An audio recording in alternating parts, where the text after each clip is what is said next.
So my name is Dan Ueda. I'm a teacher, and this is a teacher story. Yes, thanks for your pity and your gratitude. So I teach physics in Philadelphia, and 6 years ago I was teaching 10th grade math in Brooklyn, in Clinton Hill, Brooklyn. Yeah, Brooklyn. Back then, it was 6 years ago, I got really sick. I was sick for about a week, like really, really sick, but teachers still go to school when they're sick, that's what we do.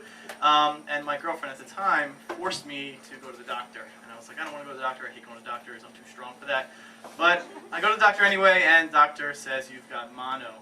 And, you know, like whatever age I was 6 years ago, I don't know, 28, I was like, shit, I got mono. So I stayed home from school for 4 days, a long time for a teacher. I go back to school on a Friday, and I'm still sick. Like, has anyone here ever had mono? Yeah. Right? Yeah. It sucks. It really sucks. Like, you're all tired, and you're weak, and you can't walk around, your head hurts, and you feel like just dying and laying in bed and watching reruns of The Simpsons. So I went back to school on a Friday, and I was in that kind of shape when I went back, still sick, because you're sick for like a month and a half, or 3 months or whatever. And I have to deal with my kids, you know, like 30 smiling faces of kids, and they're like, where were you? Why were you out? And I'm like, I was sick.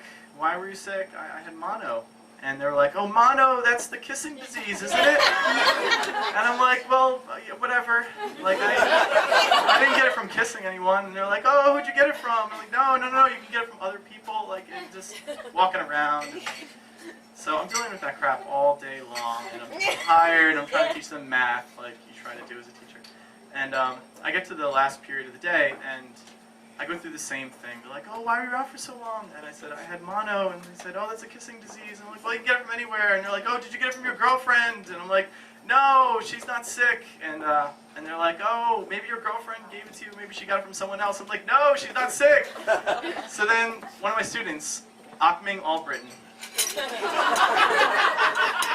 shouts out, yo, Ueda's girl is dirty, she's sleeping around. And I did as any teacher, any good teacher would do, I shouted back, why are you talking about your mom like that? And yeah, my kids had the same reaction, and they fell on the floor, they were laughing, and I felt so good for like 30 seconds. And then Achming just stood up and walked out of the room. Yeah. So teachers sometimes have those moments that they look back upon and they're like, wow, that was a fucked up thing to do. And that's how I felt right at that moment. But whatever, day ended, nothing happened. I went home, it was all quiet and peaceful, and went back to school. The first thing, one of the deans came to me and he's like, the principal, Mr. Rock, wants to see you in your office later, and he said you should have your union rep with you. And if anyone has ever heard on NPR about the rubber room for teachers, that's where teachers go to have a slow, painful death. That was going through my mind. I'm picturing this room of rubber around me. So I go talk to my union rep, and I'm like, all right, Mr. Rock wants to have a meeting with me. And he was like, yeah, he already talked to me, or the dean already talked to me, so I know you're going to have this. So here's what's going to happen. You're going to sit in the room with Mr. Rock, and he's going to talk to you about it. He'll probably say that you were bad, and he'll probably give you a letter in your file, which is like a formal, slap on the wrist, whatever. But if I kick you underneath the table at any time, just stop talking, just shut up. I'm like, okay, not so bad. So later on the day, I sit down with this meeting with my principal. He's like 6'6", he's got dreads, he's a very intimidating individual, and I'm sitting next to my union rep. And the principal says to me, do you normally talk about other people's mothers?